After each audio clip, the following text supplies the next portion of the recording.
There is a cruelty in the human eye that no one admits to, a silent biological instinct that happens in less than a second. Before you speak, before you shake a hand, before you offer value, you have already been judged. If you look weak, you are treated as prey. If you look poor, you are treated as invisible.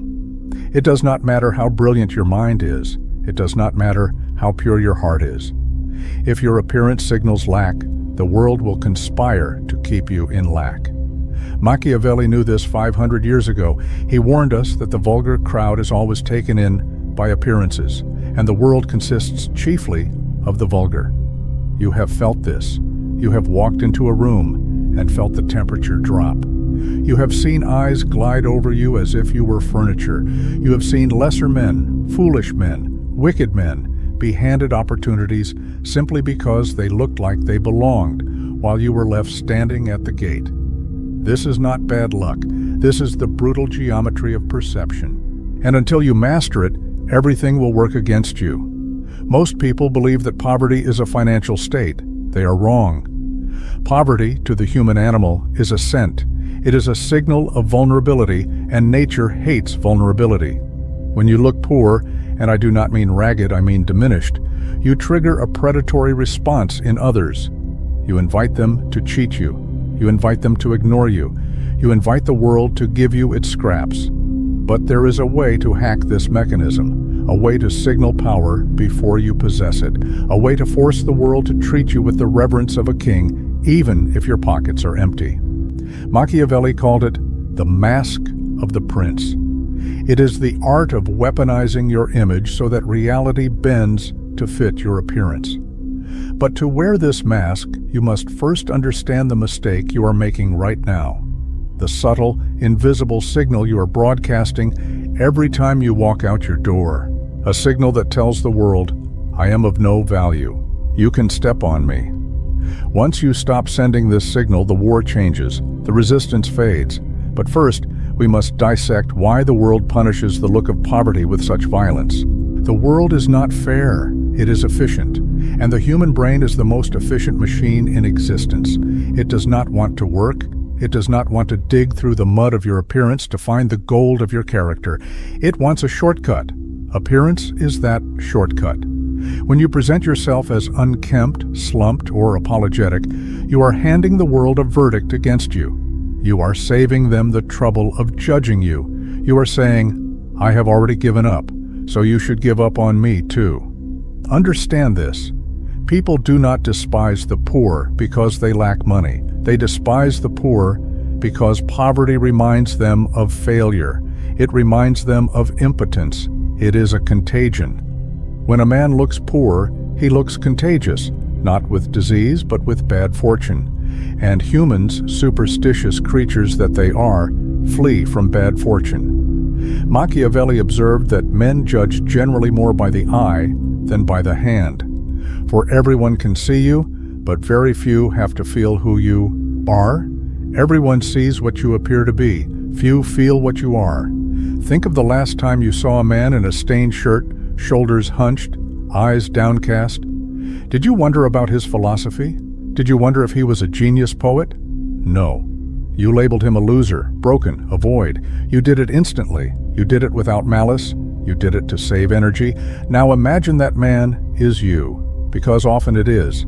We tell ourselves lies to sleep at night. We say, I am authentic. I don't care what people think. I dress for comfort. This is the language of the victim. Comfort is the enemy of power. Authenticity without authority is just noise. When you look poor, everything works against you because you have stripped yourself of armor. You have walked onto a battlefield naked, and in war, the naked are not pitied. They are slaughtered. Consider the horn effect. It is the dark twin of the halo effect. If one trait is negative, your shoes are cracked, your posture is collapsing. The mind assumes all your traits are negative. They assume you are lazy. They assume you are stupid. They assume you are dishonest. Why? Because discipline is visible. If you cannot govern your own appearance, why would anyone believe you can govern a business? If you cannot maintain the fabric on your back, why would anyone trust you with a contract? The visual is the proof of the internal, or at least that is how the world sees it. To neglect your image is to slander your own soul. You are telling a lie about yourself. You are telling the world you are worthless when you are not. And the world, being cruel and literal, believes you. There is a dark paradox in the movement of resources. Money flows to those who look like they do not need it. Go to a bank, ask for a loan dressed in desperation, smell like need. Let your voice tremble with the reality of your poverty. What happens? The vault closes, the interest rates skyrocket. You are a risk. Now take a man who needs the money just as badly, but he enters in a tailored suit. His grooming is sharp, his watch catches the light. He speaks slowly with the boredom of a man who has options. He does not ask, he proposes. The vault opens. The terms are generous. Why? Because he signaled abundance. Humans follow the law of association. We associate wealth with capability. We associate poverty with incompetence. If you look like you need help, you will rarely get it. If you look like you can provide help, the world throws resources at your feet. This is why the fake it till you make it ethos is not merely vanity. It is a survival strategy. It is Machiavellian pragmatism. To look poor is to signal cost. To look rich is to signal investment. Nobody wants to pay a cost. Everyone wants to make an investment. When you walk into a negotiation looking diminished, you're asking for charity. And charity is a cold, hard crumb given with contempt. But when you walk in looking formidable, you are offering an alliance. You must understand that people are terrified of being associated with failure. If they hire a man who looks sloppy and that man fails, they look like fools. I should have known, they will say. Look at him. But if they hire a man who looks impeccable and he fails, they are forgiven. He looked the part, they will say. He fooled us all.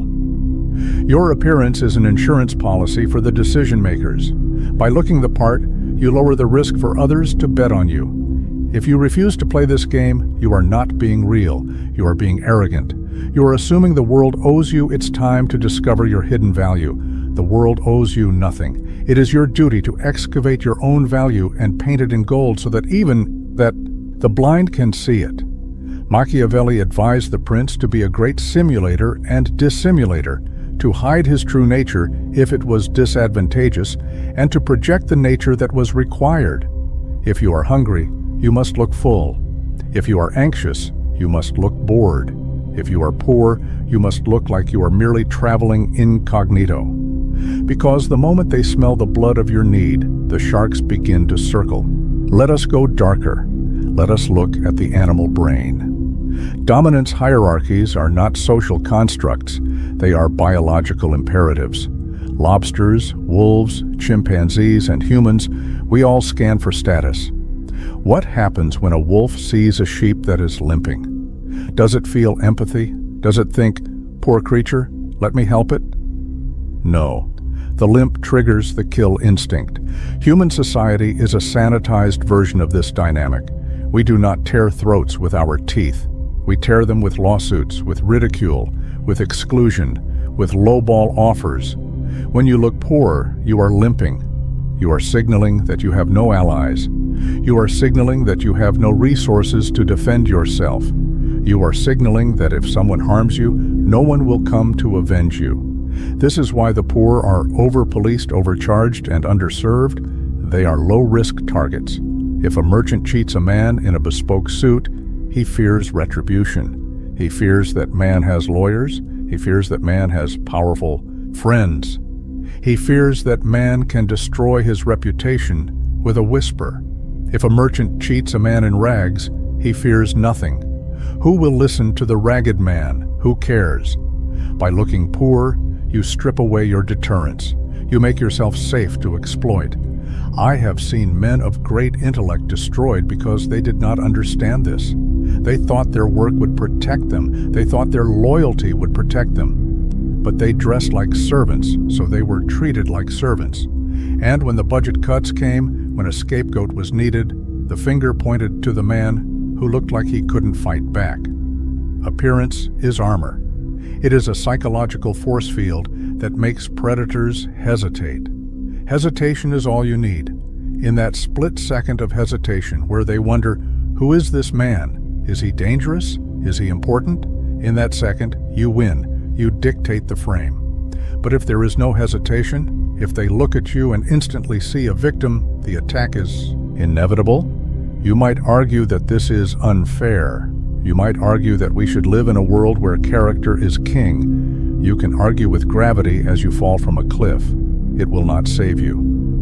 Machiavelli did not write about the world as it should be. He wrote about the world as it is.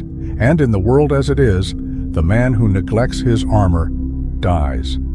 Who told you that appearance doesn't matter? Who told you that vanity is a sin? Who told you that humble clothes are a sign of virtue? Usually, it is the people who want to keep you in your place, or it is the people who have already given up. It's what's inside that counts, is a platitude invented to comfort the invisible. It is a lie. Yes, character matters for retention, but appearance matters for access. Your interior is the product. Your exterior is the marketing. You can have the best product in the world, a cure for cancer, a philosophical masterpiece, a billion-dollar algorithm. If you wrap it in garbage, bury it in the backyard, and put a "keep out" sign on it, nobody will buy it. Marketing is not lying. Marketing is respect for the product. If you truly value your mind, if you truly value your soul, why would you house it in a temple that looks like a ruin? To dress poorly, to groom poorly, to carry yourself with the slouch of the defeated is an act of self-disrespect. And the world is a mirror. It reflects the respect you show yourself. If you treat yourself like a discount item, the world will bargain with you. If you treat yourself like a rare artifact, the world will refrain from touching you with dirty hands. There is a spiritual dimension to this. When you sharpen your appearance, you sharpen your mind. The discipline of the exterior bleeds into the interior. Put on a suit, or even just a clean, ironed shirt. Stand straight. Fix your hair. Watch how your thoughts change. You become more deliberate. You speak with more gravity. You stop apologizing for your existence. The mask becomes the face. This is the alchemy of the outlier. We do not wait to feel confident to look good. We look good to become confident. The poor man waits for the feeling. The powerful man constructs the feeling through action. You must stop viewing your appearance as a chore. It is a weapon. It is a tool of influence. Every morning you are dressing for a role.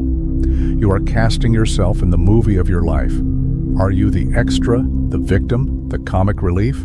Or are you the protagonist, the architect, the threat? The wardrobe department is in your hands. But so many of you are choosing the costume of the victim and then wondering why the script is so tragic. It goes deeper than clothes. It is in the eyes. The poverty gaze is a look of constant apology. It is the habit of breaking eye contact first. It is the habit of shrinking when you walk through a door. It is the habit of laughing nervously when someone insults you. These are the behaviors of a serf. You can put a beggar in silk, but if he keeps the poverty gaze, he will still look poor. You can put a king in rags, but if he keeps the royal gaze, the steady, unblinking assessment of his surroundings, he will look like a king in disguise. Machiavelli notes that the lion does not need to roar to be feared. He simply needs to be present. When you look poor, you are often hyperactive. You explain too much, you smile too much, you try to please. This is the behavior of scarcity. You are signaling that you need their approval to survive. Abundance is calm. Power is still. When you are comfortable with silence, you signal wealth. When you are comfortable taking up space, you signal wealth. Everything works against the man who looks poor because his body language screams, "I am wrong. I shouldn't be here. Please forgive me." And the world replies, "You are right. Get out." To break this, you must train the body before you can convince the mind. You must move with the speed of a man who is not paid by the hour. You must hold the gaze of others until they feel the weight of your judgment, not the other way around. You must kill the serf inside you. Because as long as that serf breathes, no amount of money will save you. You see lottery winners who go broke in 3 years because they never killed the surf. They bought expensive things, but they wore them with the apology of a thief. They looked poor in a Ferrari, and the world stripped them of it. And this leads us to the loudest signal of poverty: noise. The poor man is noisy. He is noisy with his words, noisy with his movements, noisy with his complaints. He feels the need to fill every silence because silence makes him anxious. In silence, he fears he is being judged, so he babbles. He reveals his plans. He reveals his insecurities. He tells you about his debt, his ex-wife, his back pain. He gives you all the ammunition you need to destroy him, and he calls it being open. Power is silent. Look at the predator. The tiger does not announce its presence until it strikes. The CEO at the head of the table speaks the least. The Godfather whispers. When you overtalk, you signal that your words have no value. You are inflating the supply, crashing the demand. To never look poor, you must master the art of the closed mouth. When you are silent, you become a blank canvas. People project their own fantasies onto you. They wonder, what is he thinking? Does he know something I don't? In that vacuum of information, they invent power for you. They assume you are judging them. And in their insecurity, they seek to impress you. This is the Machiavellian flip. By saying nothing, you force them to perform for you. But the moment you start complaining about the price of gas or how tired you are, the spell breaks. You become mortal. You become common. You become one of us. And you do not want to be one of us. You want to be one of them, the outlier, the exception. This extends to your digital presence. The man who posts everything, his lunch, his outrage, his every passing thought, looks spiritually impoverished. He looks desperate for validation. He is dancing for likes. The man who posts rarely, but with intent, looks like he has a life too rich to be captured on a screen. Scarcity creates value. Make your presence scarce. Make your words diamonds, rare, hard, and cutting. You might say, I cannot afford a tailored suit. I cannot afford the trappings of wealth. This is a failure of imagination. Looking poor is rarely about the brand of your clothes. It is about the maintenance of your reality.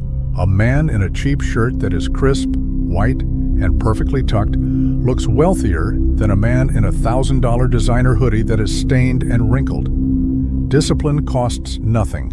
Polishing your shoes costs time, not money. Ironing your shirt costs effort, not money. Keeping your fingernails clean, your hair sharp, your body lean, these are investments of will. When you are unkempt, you signal chaos. You signal that you cannot control the entropy of your own life. And if you cannot control your own entropy, how can you control a business? How can you lead men? The wealthy look clean. That is the secret. It is a specific kind of hygiene that signals they are removed from the grime of the struggle. The poor look dusty. They look worn down by the friction of survival. You must scrub the dust off your avatar. It is in the details. The heels of your shoes, the collar of your jacket, the screen of your phone. Is it cracked? A cracked phone screen is a screaming siren of poverty. It says, I broke this, and I lack the resources to fix it, so I live with broken things. Do not live with broken things. It damages your psyche. It tells your subconscious that you deserve brokenness. Fix it or hide it, but do not parade it. Machiavelli taught that the prince must appear compassionate, faithful, humane, upright, and religious. Notice the word appear. You must curate the artifacts of your life. If you drive a rusted car, park it around the corner, walk the last block. Arrive on foot, standing tall. Control the narrative. This is not deceit. This is framing. A photographer frames a shot to exclude the garbage can on the side of the street. You are the director of your own image. Crop out the garbage. If you invite a potential ally to dinner, do not take them to a place you cannot afford and then sweat over the bill. That is the smell of poverty. Take them to a coffee shop. Buy 2 black coffees, but drink them with the leisure of kings. Focus on the conversation. Pay the $2 with a smile. It is better to be the master of a small domain than the servant of a large one. There is a final element to the look of poverty that is the hardest to accept: the company you keep. If you are surrounded by men who look defeated, who speak in the language of victimhood, who dress in the uniform of failure, you are painted with the same brush. You are the average of the 5 people you are seen with. If you walk into a room with a pack of hyenas, no one will mistake you for a lion. This is cruel. I know. You have friends you love. You have loyalty to your past. But if you want to rise, you must understand optics. When you are seen with the successful, the halo effect transfers to you. You borrow their credibility. This is why social climbers fight to be in the photo. They know that the image is the asset. You do not have to abandon your old friends, but you must compartmentalize. When you are on the battlefield of success, you must walk with other warriors. If you bring a jester to the war council, you will not be taken seriously. Machiavelli warned that a prince is judged by the quality of the ministers he keeps around him. If they are capable and faithful, he is considered wise. If they are fools, he is considered a fool. Audit your circle. Who makes you look like a leader? Who makes you look like a participant in a tragedy? Distance yourself from the visual drag, because the world assumes that birds of a feather flock together. If your flock looks poor, you look poor. This requires a hardness of heart. But remember the objective. The objective is not to be nice. The objective is to be effective. To never look poor is to curate your entire ecosystem, your clothes, your words, your body, your companions. It is a total war on perception. Now the paradox. When you do this, when you meticulously remove every signal of poverty from your life, something strange happens. You stop being poor. It is not magic. It is mechanics. When you dress with power, you are treated with respect. When you are treated with respect, you are given opportunities. When you are given opportunities, you gain resources. The mask summons the face. You begin to believe your own propaganda. You look in the mirror and you do not see a victim. You see a contender. And because you see a contender, you act like one. You take risks. You negotiate harder. You walk away from bad deals. You have hacked your own serotonin system. This is the ultimate secret. The fake exterior reconstructs the real interior. By refusing to look poor, you reject the identity of poverty. You reject the script that says you are destined to struggle. You declare physically and visually that you are destined for more. And the world, which is desperate for leadership, desperate for strength, desperate for anything that looks like a sure thing, the world bows. It opens the doors it kept locked. It smiles the smiles it withheld. Machiavelli was right. Everyone sees what you appear to be. Few experience what you really are. So give them a vision of greatness. Dazzle them with the image of who you are becoming. Do not wait for the gold to arrive to polish the crown. Wear the crown now. The gold will follow the king. But if you stay in rags waiting for permission to change, you will die in them. And if you are still here, understand this. You are not like most people. You are among the 1% who didn't click away, the 1% who felt this instead of rejecting it, the 1% who knows that weakness is a choice, not a destiny. So mark this moment. Go to the comments and write this sentence exactly. Today, I refuse to reflect poverty. Type it. Lock it in. Let it be a declaration, not to me, but to yourself. If this message sharpened your perspective, if it gave language to something you've felt your entire life, then support it. Like the video, subscribe to the channel.